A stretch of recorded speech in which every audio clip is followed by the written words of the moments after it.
It's one of the biggest games of the college football season. Number 3 Ohio State heads to Oklahoma to face the 14th ranked Sooners. 7 p.m. Eastern, Saturday night on Fox. Joining us now is the man who will call the game for Fox, Joel Klatt. Joel, you will welcome. call the game. Wow. Right. We want to make a quick correction before we get to Joel. The Cowboys did have a black defensive coordinator in 07-08, Brian Stewart. Under Parcells. Was it Parcells or Wade Phillips? Not sure.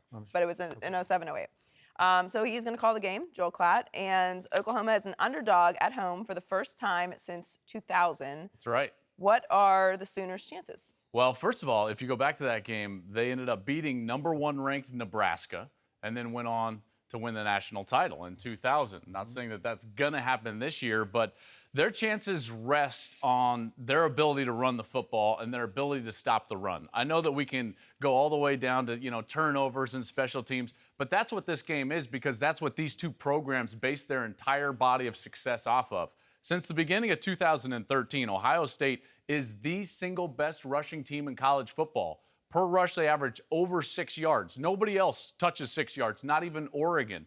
Meanwhile, Oklahoma's defense comes in this year, guys. In the first 2 outings, they've held their opponents to under 2.5 yards per rush. A lot of stats to tell you. They got a really solid defensive front with big guys up front. Urban Meyer's concerned about this matchup because he understands if he can't run the football, they're likely to lose the game. One other stat for you, 28-2. That's what Ohio State is since the beginning of 2014. Those 2 losses, their lowest rushing output in those 30 games, guys. 108 yards against Virginia Tech, under 100 yards against Michigan State in their loss. They have to run the ball. Oklahoma, very good up front. That's where the body of the entire game rests. I'm going to talk about my Sooners, so let me go. Last week, sitting in this chair with Joel sitting in that chair, I said, I want my head coach gone. I've said it for 3 years. I've just had enough of Bob Stoops. He's a fine football coach, but he needs a change of scenery. And I need a change of scenery as a diehard, spoiled, rotten Oklahoma fan. He's a fine football coach, and he'll do fine wherever he goes. He's a very good recruiter. He is an all-time poor motivator, especially when my team is a favorite in a game that they should walk away with, especially when they're in a big stage game where they're even slightly favored. You better look out because they might lay an egg that will break all over my face on this show the next day and humiliate me in ways that are unfathomable, because there have been humiliations suffered in national championship games, conference championship games, bowl games to Clemson. I listed them all last week, and I don't want to do it again because it hurts too much. But now I'm going to give you my theory about a Bob Stoops coach team. This is when it's most dangerous. Bob can't motivate anyone. He couldn't even motivate you, and you don't even need any motivation. You would come out flat playing for Bob Stoops' team, just the way his team came out flat against a very good University of Houston team down in Reliant Stadium 2 weeks ago.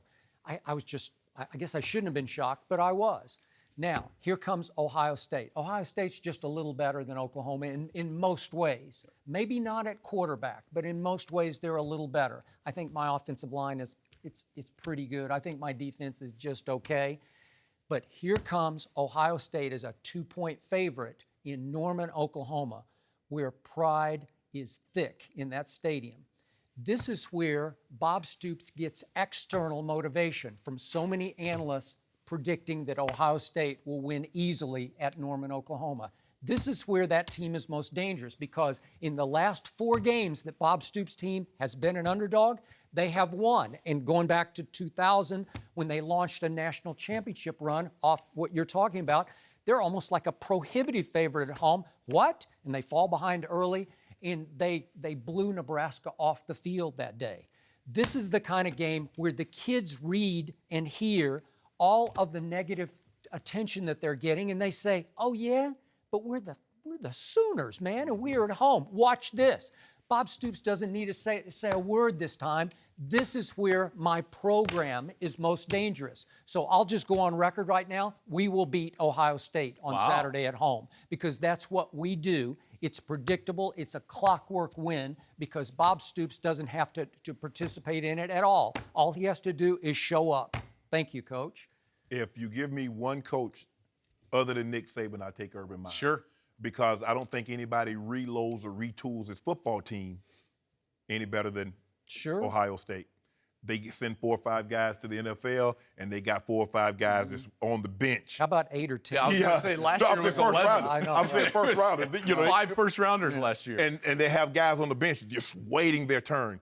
You know, I would feel a lot more strong about Ohio State had they played somebody in the first 2 games. It's hard for me to judge them when you're playing, you know, paint cans. I will say this about Ohio State, though. We've seen Georgia struggle at home against Nichols. We've seen Clemson, very talented, struggle at home against Troy. So Ohio State did what they should do to lesser opponents. They went out there and throttled them and owned the game.